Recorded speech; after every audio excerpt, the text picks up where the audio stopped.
Kale omulabi waffe tukubuuzaako tukwebaza gy'osobodde okukola olunaku olwaleero tukwaniriza nnyo mu kitundu kino ekyagataliiko nfuufu. Nze Ssanyu Robina Mwerukandi ne Mebo Mulungi katutandike n'ebikulu ebiri mu olunaku olwaleero. Leero tubiwuura handi leero kanire kinu mpundire muno. Famire ebadde eteekateeka okuziika owooluganda eyababulako n'alabika. Nyowensemereirwe muno. Kanso ya district ey'e Kalangala esimye emirimu gy'abadde omubaka omukyala Helen Nakimuli. Tukkiriza nti kijja kutukola bulungi. Bambega baleese obujulizi okuva ku kitebe ky'Amerika Kwokero paasipooti ze zonna ntuufu. Omuntu okweba certificate eraga nti yeeyisa bulungi.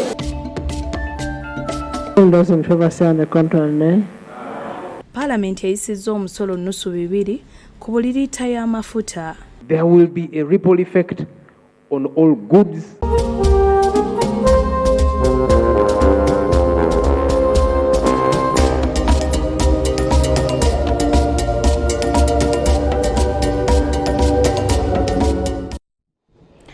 Kale mwebale kukkalira katandika agataliiko nfuufu.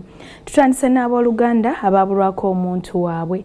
Bano nno Bawuniikiridde bw'akomyewo nga mulamu nga bali mu kuteekateeka okuziika omulambo gwe bafunye nga guno gubadde guvundidde mu bikajjo ne bagwefaanaanyiriza nti gwandibanga gwa muntu waabwe. Baggyeeyo omulambo ne baguzza ku ggwanika. Bino byonna bibadde Kijula Central Cell mu Masindi. Abatuuze ba Kijula Seero Bawuniikiridde munnaabwe gwe babisenga bamaliriza n'enteekateeka z'okuziika ate bw'akomyewo nga mulamu. Godwin Baguma ng'alina obukosefu ku mutwe yabulawo wiiki 3 eziyise era yakoboka mutulaki kitaawe ategeeza nti oluvannyuma lw'ekiseera nga bamunoonya tebamulaba ku wiikendi bafunye amawulire okuva ku poliisi nga baliko omulambo gwe basanze nga guvundira mu ssamba ly'ebikajjo mu kisanja Seero. Okusinziira ku kitaawe yatumye batabani be okugenda gwanika ly'eddwaliro ekkulu e Masindi okwekebejja omulambo era ne bagwefaanaanyiriza ogwa Baguma ne bagutwala okuziikibwa. Ate omuntu ogwo tukamuya mochari. Kiro kyajjo batugambira omwana wa hanu kwafiire. Ati bwafiire agamba muloka mutwalo mochari. Agamba olw'okuba gwabadde guvunze basazeewo okugusuza mu kinnya nga gye babadde bagenda okugujja olwaleero okusobola okuguziika mu kitiibwa. Agamba babadde bakola ku nteekateeka z'okuziika ate ku makya ne bafuna essimu ebategeezeza nga Baguma bwazuuse nga mulamu ku kyalo ekirala ekya Kihanguzi mu Masindi era atumyeyo abantu abagenzeeyo okumunona. Hanyuma y'okuwuula nti tugenda kuziika nubwo abantu ne bateera essimu nti goda aliyo bagenda bamutabaala nuwonu baleesere. Agamba oluvannyuma lw'okukizuula nti mulamu omulambo gwe baziise basazeewo okuguziikula ne baguzaayo ku ggwanika. Kamutulwa kyalaze essanyu olw'okuzuula mutabani we nga mulamu so nga babadde bamaze okumubika. Nyowensemereirwe muno kulola omwana wange ali mu omezi Rwanga yebali ku mugarura. Jeni Birungi mwanyina Baguma ategeeza nti mukwano gwabwe ye yabategeezeza nga Baguma gwe babise bwazuuse era nti babadde bamaze n'okusaasaanya ku nteekateeka z'okuziika. Ngunuwe nayise ne bamukaguza we t-shirt kyayero nguni kyabaire atahamuka ne bakoraki ne bagenda ne bakoraki ne pikipiki ne bamutabaala.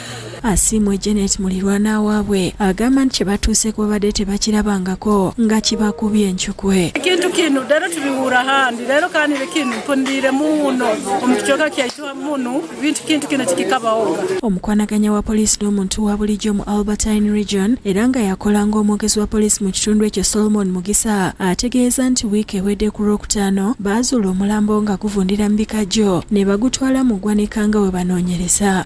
Omuntu ayasangirwe ayisirwe kandi anagirwa mu bikajjo poliisi kagenda ground kandi that was kwezi 17 kwezi kwa kana omwaka guno gwe 2026 kabasa emu ezekiro. Agamba bafamire y'abamutulaki bwe babatuukidde ne babategeeza nti omulambo gwabwe baagubawadde okugutwala okuziikibwa era nti bagulawo n'omusango. Hanyuma twatunga mahore nti abantu bakaija omubirogo bagwe hayo bagutwara baguziika Entaana mwe baziikudde omulambo guno baziseemu ebigogo era wetuviiriddeyo nga bafamire bategeka kusaba okwokwebaza Katonda olw'okukomyawo omuntu waabwe nga mulamu. Titukyaziika tuirya kusabawo busabawo habw'ogwo omwana azookere kumwihawo omwoyo mubi. Innocent Atuganyira yakusakidde eggulire lino ku Bukedde TV. Ate kanso eya disitulikiti y'e Kalangala etudde okusiima emirimu gy'abadde omubaka omukyala ow'ekitundu kino Helen Nakimuli Katonda gwe yajjuludde ku lunaku olwa Sande. Bamutenderezza olw'obukkakkamu n'okulemera ku nsonga era ng'ekifo kya Skilling Center gy'abadde azimba ensonga zino bategeeza nti bakuzitwala mu Parliament gavumenti esobole okumaliriza ekifo kino. Okusooka mbodde obwekiro badde okusabira omwoyo gw'omugenzi Nakimuli era wano Reverend Emosazi atwala obusumba bw'essese asabye abantu okuteekateeka obulungi obulamu bwabwe. Bagenda kukuzanga owaluganda mu butamiivu, bagenda kukuzanga mu bubbi, bagenda kukuzanga mu kulugunya banno, bagenda kukuzanga mu bulogo ng'ogenda kuswala kubanga olunaku lujjanga muki nga mubbi. Ettabaaza y'abasodoksi mu Paalamenti evuddewo. Nakimuli gwe mbadde nsigizza nti ndo kasitaze ebigere byange wuuno agenze naye eddoboozi eriseberera Nakimuli agamba nti ffenna tetusaana kusiika naye bannaddiini mulina okusiika. Genda kubeerawo ne Honorable Ssekikubo ne ba-parliamentarians bonna abali wano twongere tube nga tusaba ba-report ekwatagana ku kufa kwa Nakimuli.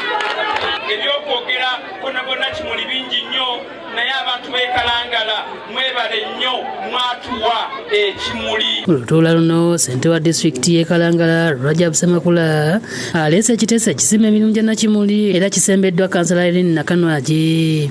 Wano bakansala baleese ebiteeso eby'enjawulo omulina okumubbulamu oluguudo ekisaawe ssaako n'ebirala bingi. Tulina ekisaawe ekiri under construction nga bw'abadde munnabyamizannyo bwe tukimubbulamu erinnya lye era tuba tumusiimye. Ffe ng'abava ekyamuswa mu mazzi tukkiriza nti kijja kutukola bulungi ku lw'emirimu gya Nakimuli n'olwekyo nze nsemba eky'oluguudo olw'erukuba. Omubaka mu Paalamenti ow'ekyamusuwa Moses Kabuusu ategeeza nti kya Skilling Center gy'abadde ateeka bagenda kukyanjulira Paalamenti wakiri gavumenti egizimbe. Yakuba plan weri magnificent nungi nga yakuyamba abavubuka abo Mukama baataawa mukisa kugenda mu masomero kumalayo naye nga balina obwongo basobola okukola. N'abakyala bafune obukugu obutendeke obw'omutwe babeeko kye bakola bayimirizewo amaka n'abaana baabwe. So kansa eno etuwa resolution eyo tugende tugyogerere Parliament ejjatuwa resolution eyo era gavumenti ya Uganda mu budget ejja oboolyawo ne sente ezo appropriated Skilling Center eyo bagituwe. Dr. Rina Zedriga akola nga pulezidenti w'ekibiina kya National Unity Platform amwogeddeko nga badde omukyala ateerya ntama. She was unstoppable.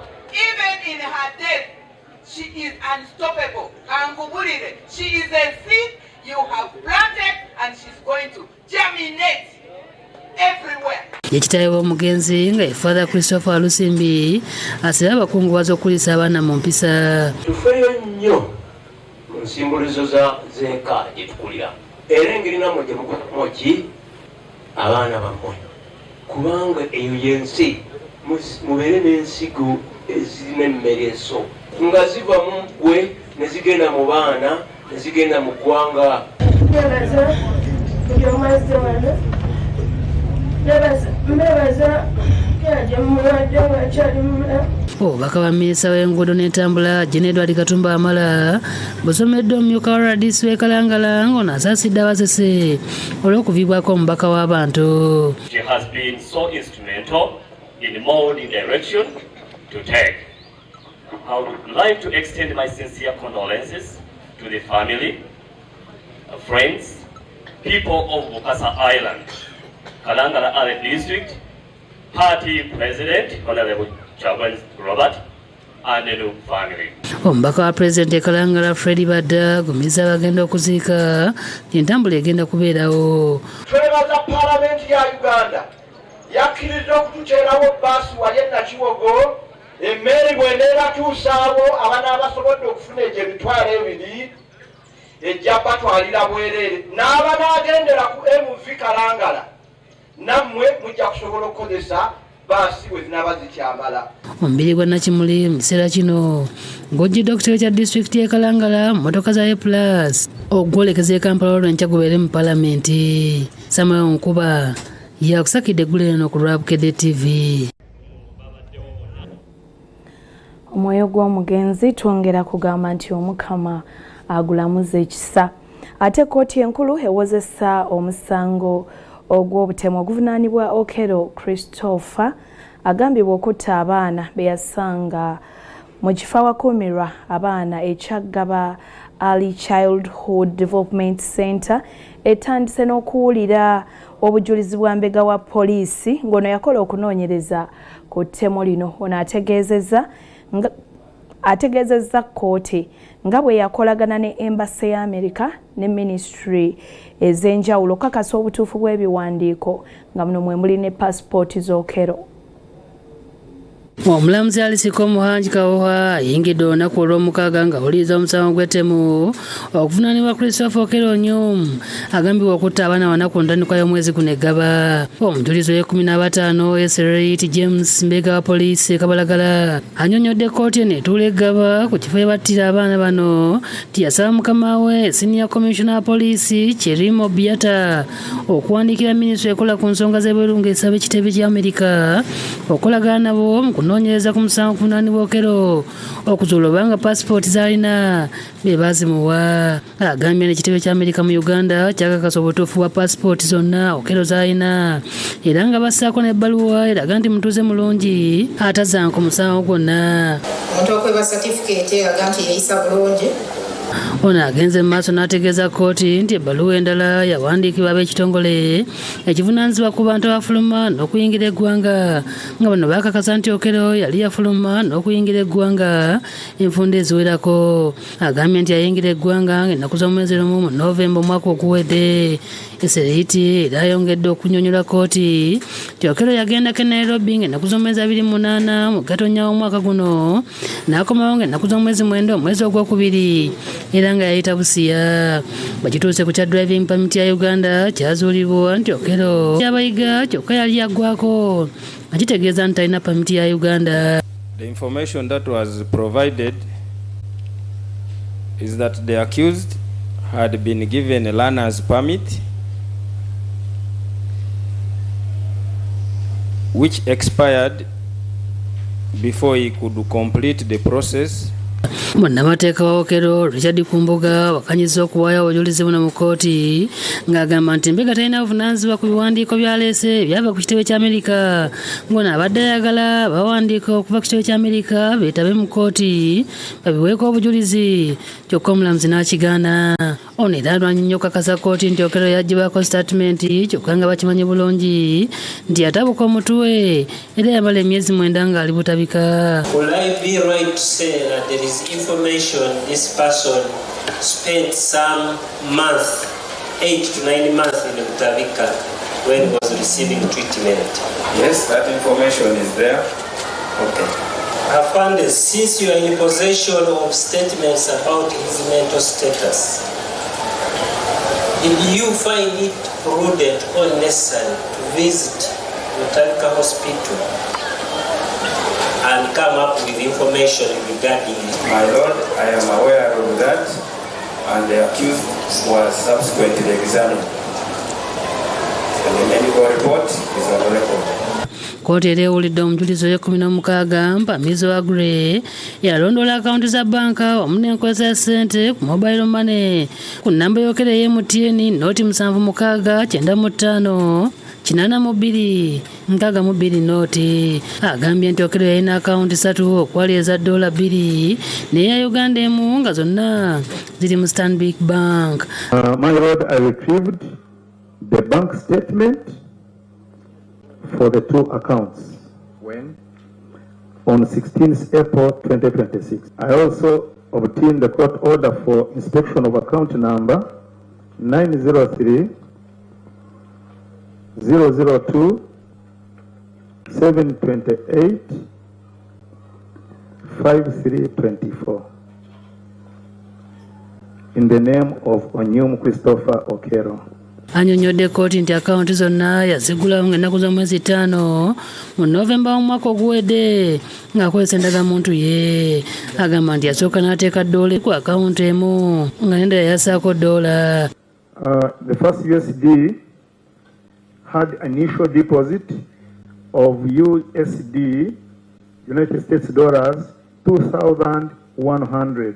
Second one had initial deposit of USD, 3,900. Ate ya ssente za Uganda yasooka kussaako akadde kamu $3,000 nga tannazigulawo mu butongole.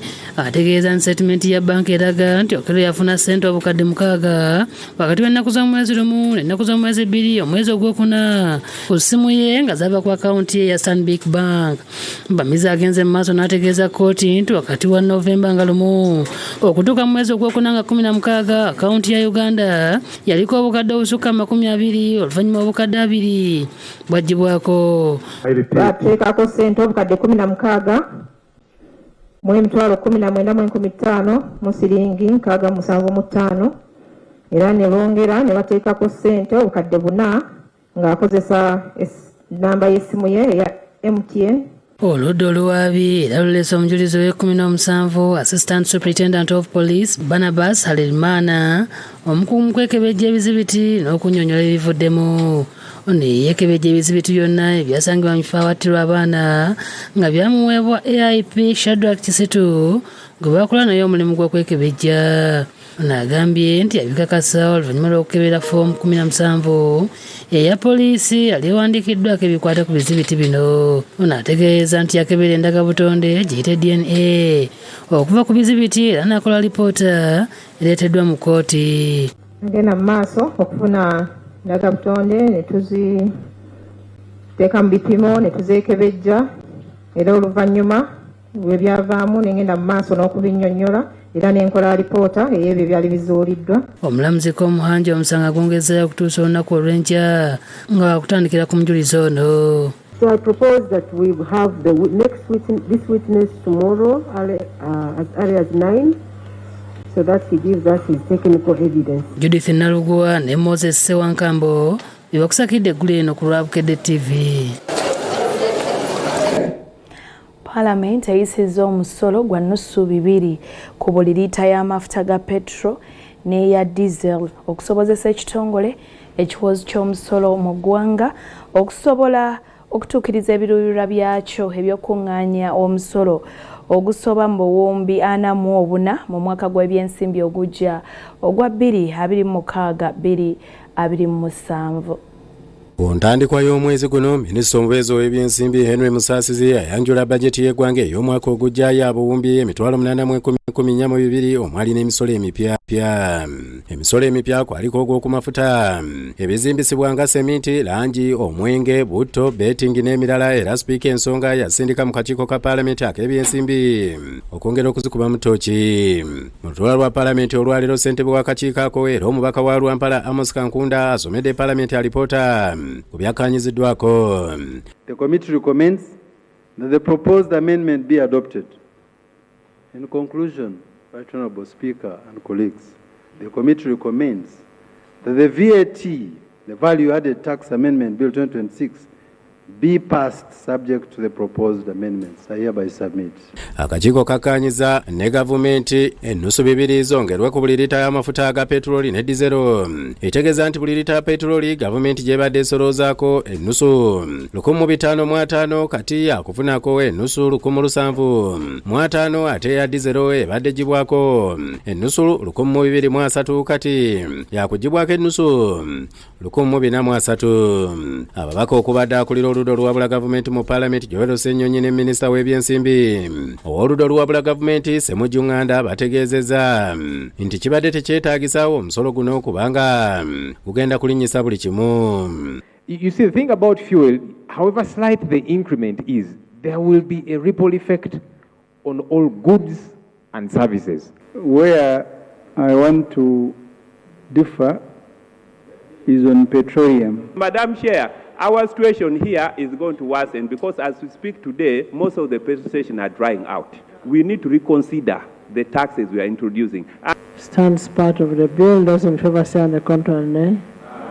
Nice have it. Wabaddewo okusika omuguwa ku musolo gwa nnusu olukumi. Gavumenti gwe yayanjulawo okutandika okujja ku buli kasawo ka kiro 5 aka seminti, lime, grout ne adhesive. Wadde nga ebizimbisibwa bibadde bigibwako omusolo gwa nnusu 5 okuva mu 2015 akakiiko kasazeewo omusolo gubeere gwa nnusu 75. Which talks about cement, adhesive, grout, white cement and lime, and replace it with 650 per 50 kg. Majority are saying 750.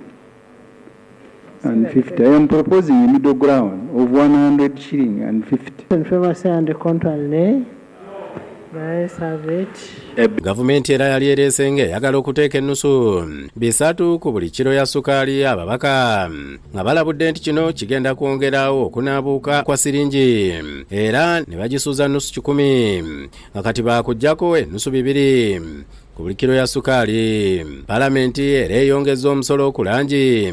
Langi ekolebwa wano eteereddwako omusolo gwa nnusu 5 ku buli liita oba ebitundu 3 ku buli 100. Ate langi eva ebweru w'eggwanga eyongeddwako omusolo gwa nnusu 2,000 oba ebitundu 10 ku buli 100. Palamenti era eyongezza omusolo ku mwenge okuva ku siringi 1,700 okudda ku siringi 3,500. Palamenti era eyongezza omusolo ku pikipiki nga ziwandiisibwa okuva ku siringi 2,000 okudda ku siringi 5,000. Palamenti eyongezza omusolo ku plastic okuva ku $7 buli ttaani okudda ku $1,500 buli ttaani, wabula Minisita Henry Musaasizi asabye ettanka z'amazzi, payipu n'ebya plastic ebikozesebwa emirundi emingi bijjibwe ku bintu ebitalina kugibwako misolo.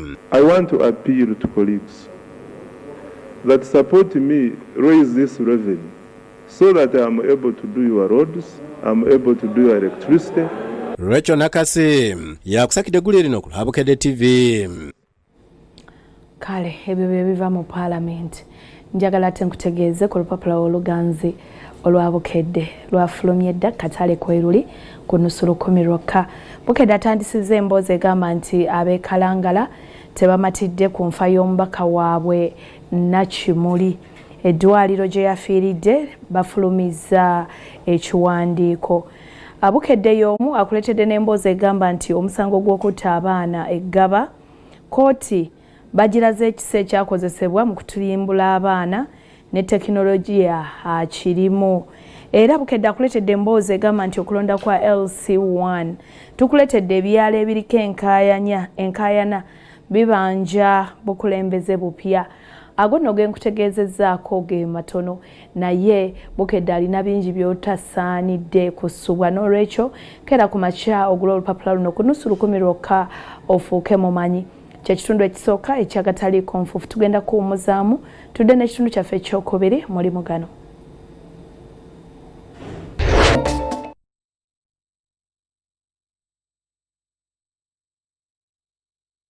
Gavumenti efundikidde ekisanja kyayo ekya 2021-2026.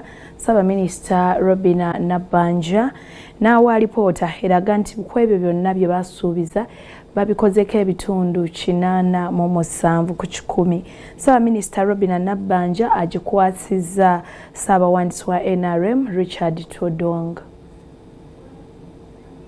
Woofiisi ya Ssaabaminisita efulumiza alipoota ekakasiza nti ekibiina ekiri mu buyinza ki NRM kyatuukiriza ebintu ebisinga obungi ku bye baasuubiza okukolera bannayuganda mu kisanja kye tufundikira. Alipoota eno eraze nti ebitundu 87 ku buli 100 byakolebwako ekyongedde okulaga nti NRM kikyali kibiina ky'amaanyi ddala. Alipoota etongozeddwa Ssaabaminisita Robin Nabbanja era ng'agikwasiza Ssaabawandiisi wa NRM Richard Todong ku woofiisi ya Ssaabaminisita mu Kampala ku mukolo ogwetabiddwako Minisita n'abakungu abalala.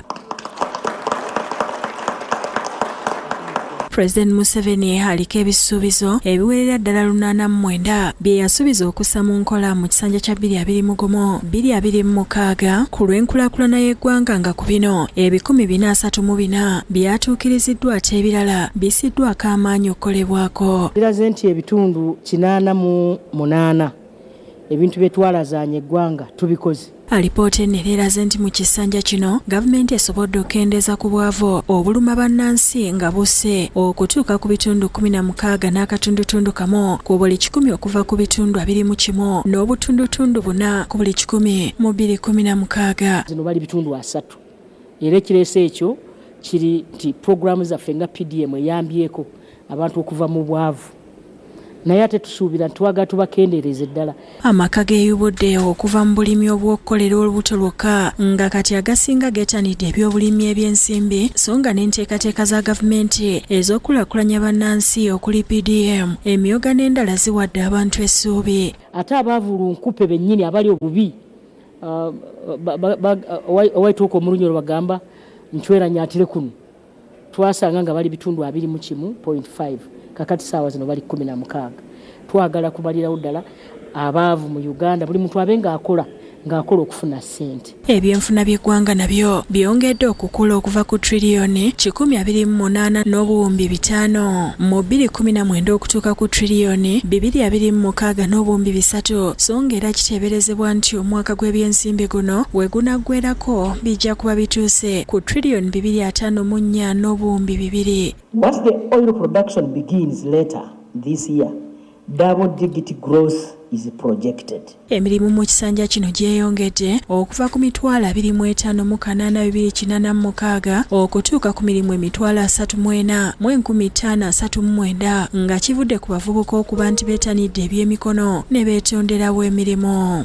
In 2026, Uganda emerged as Africa's fastest growing private sector, overtaking Nigeria. Ebyobulamu nabyo byongedde okuterezebwa nga bannansi kati beeyongeddeko ne ku buwangazi okuva ku myaka 45 abasinga kwe baali bafiira okutuuka ku myaka 68 okwosaako okulwanyisa endwadde okuli omusujja gw'ensiri n'abakyala okufiira mu ssanya. Life expectancy at birth has improved to 68 years from 43 years in 1986, meaning Ugandans are living longer and happier lives than ever before. Ebyokwerinda n'obutebenkevu bw'eggwanga byongedde okunywezebwa ng'okusinziira ku alipoota eno obuzibu bw'emisango nabwo bwongedde okukendera n'ebitundu 4 n'akatundutundu kamu ku buli 100. Ebyamaguzi Uganda byetunda ebweru w'eggwanga byeyongedde obungi ate nga biba bigattiddwako omutindo. During the calendar year 2025, total exports of goods and services brought in our country is equivalent to $16.25 billion. Ssaabawandiisi wa NRM Richard Todrong akatiriza nti ebifulumidde mu alipoota eno byongedde okukakasa nga NRM yajja kukolera abantu era asabye bannansi okwongera okugiwagira bingi bikolebwe. Has done wonders that out of what it has been doing, the Ugandans became very satisfied with our work and they brought us back to leadership by 72%. Robina Nantale yakusakidde eggulire lino ku Bukedde TV. Ate oluvannyuma lw'okulaga amawulire nga poliisi mu Kampala esazeeko ekifo ekya Muganzirwazza n'Ezola Speya owa pikipiki number plate ez'enjawulo ne speya ebigambibwa okubeera ebibbe abantu ababbibwako ebyabwe beeyiye ku poliisi ey'Ekatwe okulaba nga bazuula ebimu ku bintu byabwe. Yo poliisi eyongedde okukola ebikwekweto n'Ezola Speya omulala. Akulira ekitongole kya Crime Intelligence mu Kampala South Alphonse Kisembo aliko abasajja babiri bakwakute olw'ebigambibwa nti babadde basolooza mu bannaabwe ensimbi bazitwalire poliisi esobole okuleka amaduuka gaabwe nga tegamenyeddwa mu kikwekweto ekigenda mu maaso eky'okufuuza pikipiki enzibe ne speya waz'Ekatwe.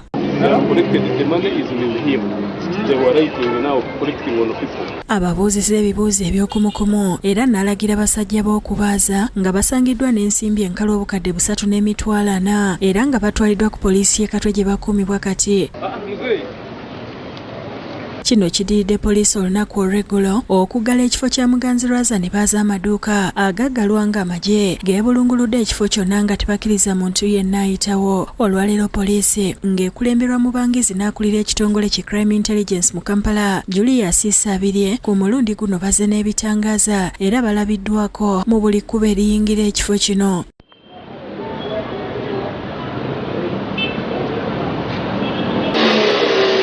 Poliisi eyongedde okununula sipeya wa pikipiki n'atwalibwa e Katwe. Abamu ku bazze babbibwako pikipiki zaabwe balomboza ebyabatuusibwako omuli okubatematema, okubakwata obubadiya n'abandi okukubibwa kalifoomu ne babbibwako piki zaabwe. Bwe nayimirira bwe nti mbaggyeko olwa nayimirira teyaŋŋanya nakuvaako omusajja omu n'ankwata kano. Bwe yankwata kano n'engwa naye pikipiki n'egwa sayidi z'eno. Ono omulala owokubiri n'agikwata n'avuga n'agenda. Nina muganda wange yali namuwage n'agenda avuga eboda yasobola kukomawo olunaku olwo neneebaka enkeerayi tusula babiri. Muganda wange simulaba. Muganda wange namuzuula ng'ali feegi za Karagi bamukuba kalifoomu ne bamutema guno omutwe. Biki eyo nagiwa omwana yali amaze nayo omwezi nga guno. Nankubira essimu zaali ssaawa 5 gw'ekiro omwana n'angamba nti kibaki. Teyange nagiwa omwana ku Mande yafuna omusaabazi okumujja ku paaka enkadde n'amuwa omulimu ogumutwala Ssebutu. Epiki gye baagimubbirako baamukuba kalifoomu naye neebaza poliisi kabeefube gye yaataddeko okulaba nti egezaako kulondoola epiki zaffe. Byongereremu ddala amaanyi osanga tunalagira nange bazizaako FY kati ogoma kulaba ku kisumuluzo kati so tubadde tusaba buno baka gye bugenda basaba Pulezidenti Museveni kana kafukagalwewo mangu obulamu bwaffe bugwereddeyo mu matigga. Amyuka omwogezi wa poliisi mu Kampala n'emirirwano Luko Wesigira ategeezezza nga bwe bawezezza ennaku 3 nga bafuuza ekifo kino okugyayo pikipiki ezizibbibwa ne sipeya waazo. Ekifo kino kiddiridde abantu bangi okwemulugunya ekifo kino ate n'obujulizi obusinga bwe tuze tunoonyerezaako bubbibwa piki nga butuleeta mu kifo kino. Ayongedde n'asaba abantu abazze babbibwako pikipiki zaabwe okugenda e Katwe bakebere mu sipeya gwe bajja mu maduuka ga Wansanso. Era twongera okubakuutira nti oba wabulwako piki yo tulina piki ez'enjawulo okujje mu kino ekifo osobola okujja n'okebera ku poliisi yaffe Katwe oba mulimu eyiyo. Martin Kiza yakusakidde eggulire lino ku lwa Bukedde TV.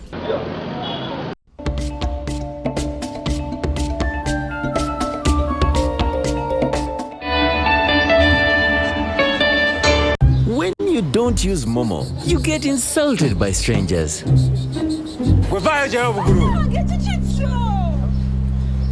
Save yourself from insults. Use the Momo app or dial *165*3# to pay and enjoy zero charges below 5K. That's the power of Momo.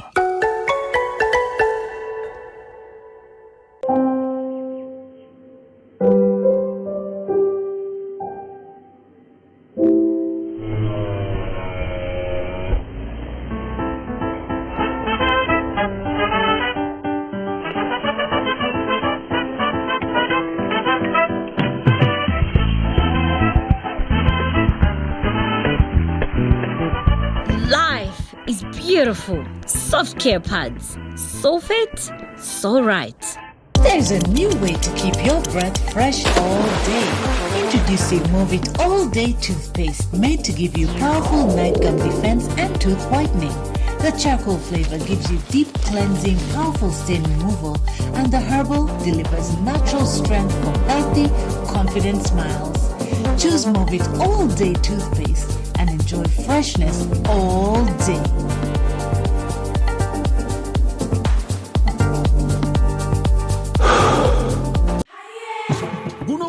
omuli emikisa ntoko eno ye Pearl of Africa Tourism Expo powate 2026 omwoleso ogunaawanika bendera ya Uganda ebyobusuubuzi mu nsi yonna wakutandika okuva nga 21 okutuuka nga 23 May 2026 ku Speak Resort Convention Center Munyonyo wansi w'omulamwa Wanderlust kekaddeko akokwolesa kyekyo ke kaddeko okwesokka omukisa gwa Uganda ogw'ebyobusuubuzi okuziddwa obujja.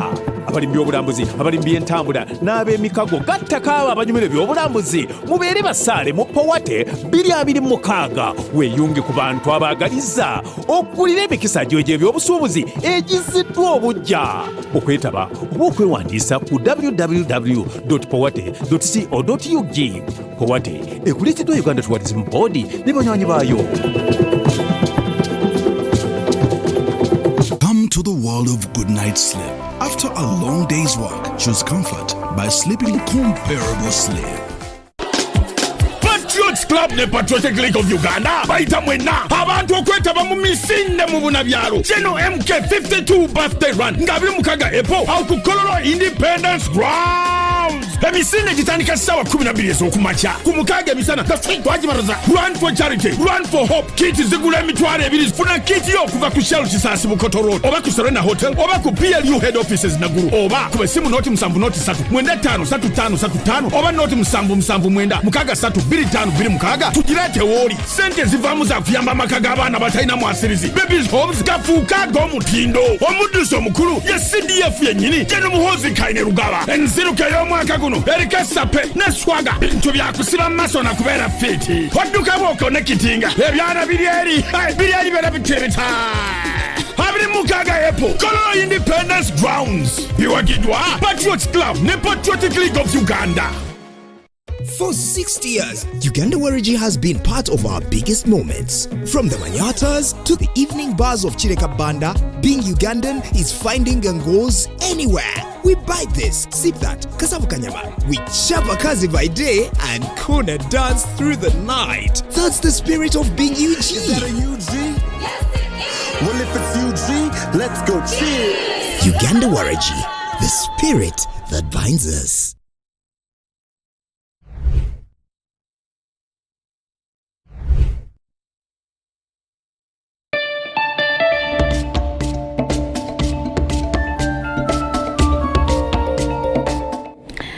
Tuyongereyo n'agataliiko nfuufu amalala. President Yoweri Kaguta Museveni awabudde abantu okussa ekitiibwa mu mpagi ey'obufumbo nga bakulembeza obwerufu. Okwogera bino abitisse omumyuka we retired Major Jessica Alupo mu kusaba okwekwebaza nga bwe giweze emyaka 25 ng'omulabirizi w'ennamirembe Moses Banja ali mu bufumbo obutukuvu ne mukyala we. Loteko ya Paulo mutukuve na mirembe Jude neboga musaba ngo omulabizi w'enna mirembe Moses Banja ne mukyala we Reverend Canon Olivier Nasaka Banja bajja kuzimya emyaka 25 mu bufumbo obutukuvu. Omukolo gwetabiddwako ebikonko bodomeka wa President retired Major Jessica Alupo Songo Bwakabaka Bukikiddwa Mama Nabagereka Katikkiro Charles Peter Mayiga banadini okuva mu nzikiriza ez'enjawulo nga wakati kibakyukiddwa Musenyo Charles Kasebante ne Ssaabasumba Orthodox Metropolitan Hieronymus Muzeyi n'abalala tebatumidde mwana.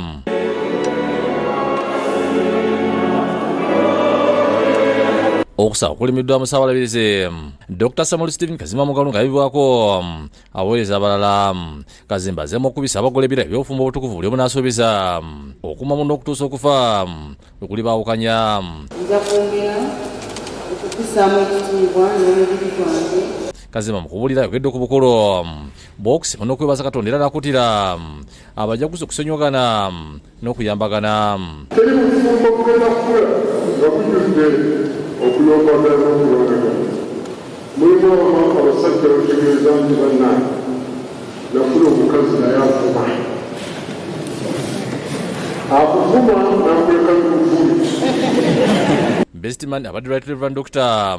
Marcus Dogo kuva mulabirize bwa Kamfachan e Nigeria Anglican Communion ne mukyala we Nana Nahira Dogo abadde Metro ne Katikkiro Mayiga ku lwa Buganda yebaza abalabizi Kazimba olw'obubaka bwawadde nayuzayuza abagole olw'okutuuka ku kkula lino.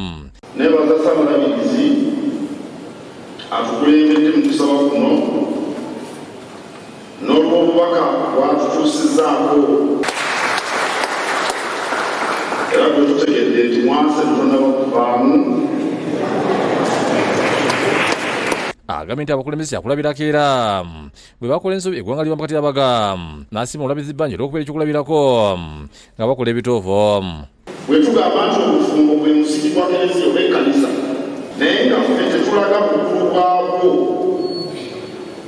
olwo tetukulembera batujja mu kwesiga. awo nno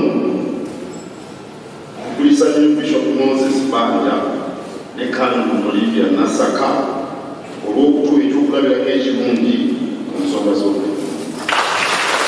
President Yoweri Museveni mbaka watiisa omumyuka we Jessica Lupo yebaza bannaddiini olw'omulimu gwe bakola okusabira eggwanga ddala mu kiseera ky'okulonda n'atendereza amakulu g'obufumbo mu nkulaakulana y'eggwanga.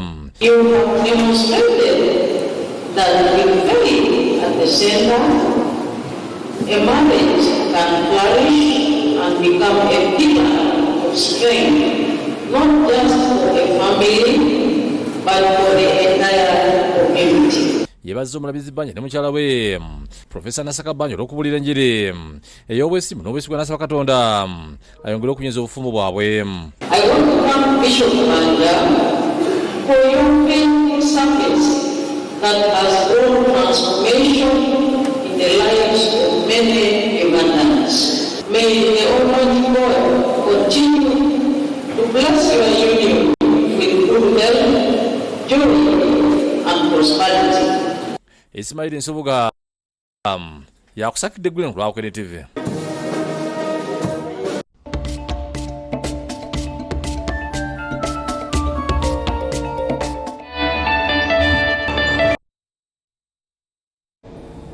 Ng'emisinde egy'amazaalibwa ga General Muhoozi Kainerugaba era nga ye muduumizi ow'eggye erya UPDF gyakubeerawo ku Sande eno abantu ab'enjawulo baguze emijoozi. Major General Christopher Adamulira akunze abantu okubeerayo mu bungi era agambye nti atongozza okugabira ababodaboda mu kibuga emijoozi gino. Major General Christopher Adamulira nga yakulira ekitongole ekirwanyisa obuzi bw'emisango akunze bannansi okujjumbira emisinde egy'amazaalibwa ga General Muhoozi Kainerugaba ag'emyaka 52 egy'okubeerawo ku Sande ya wiiki eno. Abyogeredde Kanyanyanga atongoza enteekateeka ey'okugabira abakulembeze ba bodaboda mu Kampala emijoozi gy'emisinde egy'amazaalibwa gano. Sande mujje Kololo mweyunge ku CDF gadduka emisinde egy'amazaalibwa ge. General Adamulira agamba nti bannayuganda basaanye okujjumbira emisinde gino nga basiima ebirungi General Muhoozi byakoledde eggwanga omuli okulitebenkeza n'okuzza empisa mu magye. Teyeebaka akola butassamukka okulaba nti Uganda ebeera mu mirembe. Ekyokubiri alongoosezza nyakutte nnyo ku disipulini y'abasirikale. Mulaba nga disipulini egenda erongookera ddala. Agamba omulamwa gw'emisinde gino gujjayo okwagala General Muhoozi kw'alina eri omuntu wa bulijjo. Ekigendererwa eky'omunda kyakulaba nga tusonda ssente, kyobula nga tutunda obutaawo okulaba nti tusonda ssente ez'okuyamba orphanages. General Adamulira ayogedde ne ku bikwekweto ebigenda maaso okufuuza ababbi ba bodaboda mu bitundu okuli Wansanso ne Muganzirwazza. Waliwo operation egenda maaso ewa Muganzirwazza, ewansanso, boda nnyingi ezikwatibwa, spare mungi gwe tukutte era ne basuspect bangi bwe tubagala okutwala mu kkooti. Ye Major Emma Kuteesa asabye ababodaboda okwesa obulungi ebintu ebibateereddwawo gavumenti omuli n'ensimbi za SACCO mbeekulaakulanye. Kozi ezo zeetaaga ozitulemu nnyo kubanga zeetaagamu omukono gw'ekyuma. Frank Maweje ssentebe waabwe mu ggwanga agamba nti ng'ababodaboda kibakakatako okwetaba mu misinde gino olw'ebyo General Muhoozi byabakoledde. Twagala n'eggwanga lyaffe lisigale nga liri peaceful olw'abantu abo mwoyo gwa ggwanga abeewaayo okulwanirira emirembe mu ggwanga lyaffe ate ffe tusigala nga tukola emirimu gyaffe. Akunze banne okubukeereza enkokola kw'olwo badduke. Sinziro kunga abavuzi ba bodaboda bonna mu Kampala n'emiriraano ate n'abo abali wabweru wa Kampala baddukireeyo. Bino bibeereddewo nga n'omuyambi wa pulezidenti avunaanyizibwa kulondoola obuweereza bwa gavumenti Gakisa kya Mukama okuyita mu ofiisi ye awagidde enteekateeka ez'emisinde gy'amazaalibwa ga General Muhoozi Kainerugaba bwaguze emijoozi gya bukadde 10. Ensimbi zino azitutte ku kitebe kya PRU Ekkololo era yaniriziddwa akulira eby'okukunga Michael Mawanda. So nsaba omukadde wange Director manager tukwasa sente zino. Kisa kya Mukama ababuulidde nti asazeewo okuwagira emisinde gino olw'omulamwa gwagyo omulungi. Yala kwebaza Katonda olw'obulamu bwa Jeno MK Kaine Rugaba mu ebyo Katonda byamuyisizaamu ne byalabye ku nsi kuno. Emijoozi gyaguze agamba gyakuweebwa banneekolera gyange mu ggombolola zonna ezikola Kampala. MK etuweekye reflectingako ekintu kimu nti okubeera obumu naye abakyala bano bonna 5 abava ku besiti ne butondo tunobula enkya ajja kweta ekibinja ekirala kubanga bonna baliko 3. Omubaka Mawanda asabye abantu okwongera okujjumbira okugula emijoozi n'okwetaba mu misinde egy'okubeerawo ku Sande. Era nkunga buli omu yenna abeera mu 6 omwezi guno ku Sande saa 12 ffenna tukungaanirewa ekororo. Disan Mutyaba ne Jovan Kibirige be bakusakidde eggulire lino ku Bukedde TV. Ate kano Edith Nakalema ngono yakulira akakiiko aka State House Investors Protection Unit agumizza bamusigansimbi nti gavumenti yakukola ku bizibu byonna ebibasoomooza. Okwogera bino abadde asisinkanye bamusigansimbi abasoba 30 okuva mu ggwanga erya Denmark. Kano Edith Nakalema akulira akakiiko bamusigansimbi mu State House aka State House Investors Protection Unit agumizza bamusigansimbi nti gavumenti yakongera okukola ku bizibu ebibasoomooza kiyambeko okutambuza obulungi bizinensi zaabwe abatali kutaataaganyizibwa. Ate ffe omulimu gwaffe ku Investors Protection Unit kwekola nti buli omu alina kyakola owaawano mu Uganda gwe tuyita local investor yonna gy'oli ffe omulimu gwaffe kulaba nti ky'olina okufuna okifuna. Okwogera bino abadde asinga ekibiina ky'abamusigansimbi basoma 30 okuva mu ggwanga lya Denmark ku ofiisi y'akakiiko ku Luba Avenue mu Kampala bano bazze kuno okulaba nga batandikawo amakolero n'okutumbula ebyobulimi. Nakalema bategeeza nga Uganda bwe ettaka eggyemu era eddungi nga nekuba ettonya n'akasana kaaka ng'embeera esobozesa bulungi bamusigansimbi bano okutwala mu maaso omulimu gwabwe ogw'obulimi. So you are in the right place and be sure that your investment will give you the best. Abategeeza nti Uganda nsi ya mirembe era gavumenti yakuba obukuumi obw'enkizo n'okulaba nga batambuza emirimu gyabwe. Obutebeekana bwe tuyina security and stability kyekireese ba investors okwesiga Uganda. Olaba kati bano abavudde Denmark bona ate nga kampani zaabwe ennyingi zimanyiddwa mu nsi zonna. Obukuumi bwe tuyina mu Uganda n'okutereeza nti buli musigansimbi yenna ajja mu Uganda kyateekamu kikulaakulana. Ayanjulidde abagenyi ebitongole bya gavumenti ebyenjawulo abeere mu nsikane nokuli aba National Planning Authority aba Ministry y'Amasinzi n'obugagga obw'ensibo nga basuubiza okukwatagana ne bamusigansimbi okusobola okutambuza omulimu gwabwe. Our theme is value addition, and why we want to add value is we want to ensure that we earn more from what we have been producing. So Uganda is blessed by nature. We're one of the most biodiverse locations on earth, and it's simply because of, first of all, our location. We're right in the heart of Africa. We're sitting on the equator, but at the same time our topography is such that we've got a range of altitudes. Nakalema ategeeza nti okujja kwa bamusigansimbi tugenda kwongera omutindo ku birime bannayuganda n'emirimu gyeyongere. Buli omu alina kyakola. Twandibadde basanyufu nnyo nti bano bamusigansimbi batuleetedde factories ezigenda okuprocessinga oba okukola ku mwanyi ne bakuwa akasente akangiko kubanga kati tuli mu kutunda nziyita ensigo mu mata bajjemu agali powdered batugiremu cheese batugiremu ebintu bingi. Bamusigansimbi bakulemedwamu Jacob Karl Jepsen ku lumbaka wa Denmark mu Uganda bebaza President Museveni ne gavumenti y'okubaliriza obulungi. It's about the engagement in Uganda. The Danish government established 1.5 years ago what we call the Africa strategy, where we said we are putting much more focus into Africa and doing business in Africa. Bategeeza nti embeera y'obudde n'obutebenkevu mu ggwanga lyakubasobozesa okutambuza obulungi emirimu gyabwe. Look at the investment environment, etc. So we are extremely positive about the development here, and also, of course, having more and more Danish companies give the confidence of others to join in. Radika sasa yakusakidde gwino ku Bukedde TV.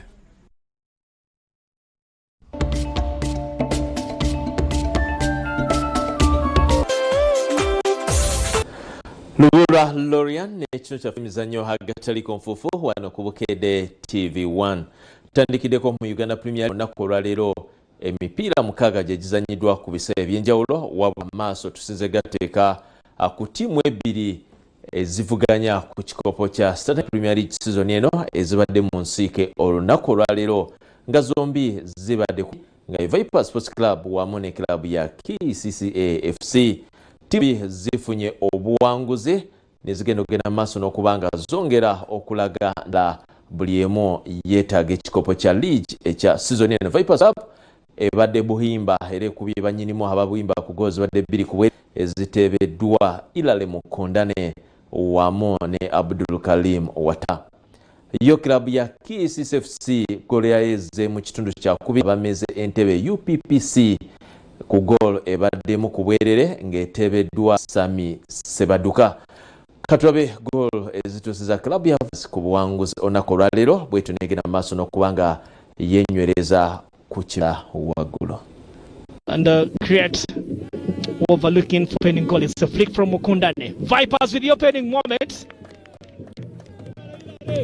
And they have at the opening goal. And a draw first blood at the Royals Park in Butema. They've been really trying as much as possible to get and look for this opportunity, or they have it. Goalkeeper from making a few saves while denying Isaac Gwang on a few opportunities. And now is Sina helpless. And that long throw that came in here from the left wing. Try out some Watambala Karim, and that's well struck into at the bottom corner.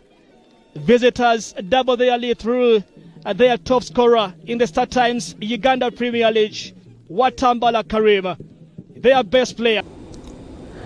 Ekimeza nga bwe kiyimiridde Vipers Sports Club ekulembedde ku bubonero buli 5-5, KCC esigaddewo mu kifo ekyokubiri ku bubonero 5-1 ng'enjawulo ya bubonero bunabwoka era nga buli tiimu yakazanya emipiira 24 kitegeeza nti buli tiimu ebuza emipiira 6 ye Vipers wamu ne club ya KCC FC. Ate eri mu kifo ekyokusatu ye Kitala FC ng'erina obubonero buli 47. Olunaku olw'enkya Kitala FC egenda kuba ekyaza Calvary FC gugenda kubeera Oima, ate nga Esivira eri mu kifo ekyokuna erina obubonero 45. Esivira egenda kuba ekyalidde Lugazi FC. Police FC obuwanguzi otuseko olunaku olwaleero egenze mu kifo ekyokutaano ku bubonero 41 nga bakubye club ya URA FC ku goals badde 2-1. Aneka tulabe abakulu beboogera ku mupiira gwa Esivira wamu n'ogwa Lugazi FC ogw'olunaku olw'enkya.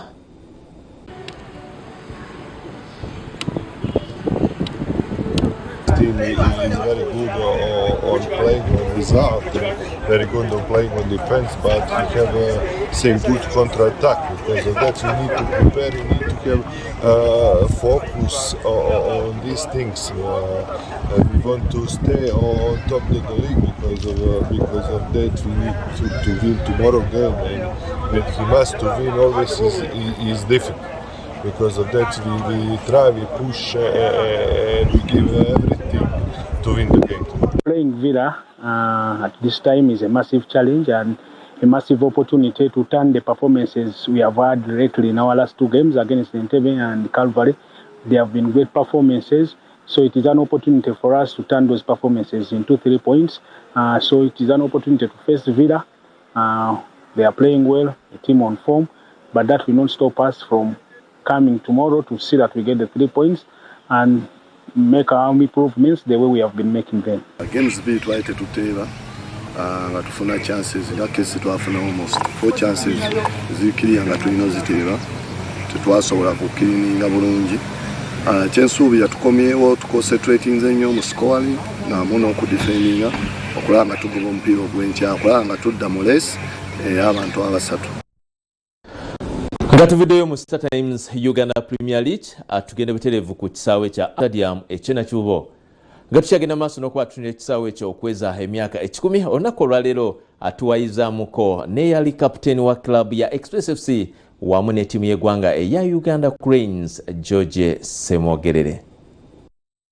Ng'ekisaawe kya Ham Stadium nakivo kiweza emyaka 10 egy'ebyafaayo bukya kizimbibwa mu 1926 abazannyi bangi naddala b'omupiira abakyenyumirizaamu nga bano mu biro byabwe tosobola kubaawukanya na kisaawe kino kubanga bangi kyali kyoto kyabwe okukizanyiramu n'okukitendekerwamu. Ekisaawe kino kabonero ka kwenyumirizaamu eri omuzannyo gw'omupiira n'emizannyo emirala mu ggwanga okumala ebbanga eddene olw'ebitone ebingi ebizaliddwa mu kisaawe kino ne bafuuka ensonga mu ggwanga ne ku lukalu lwa Africa.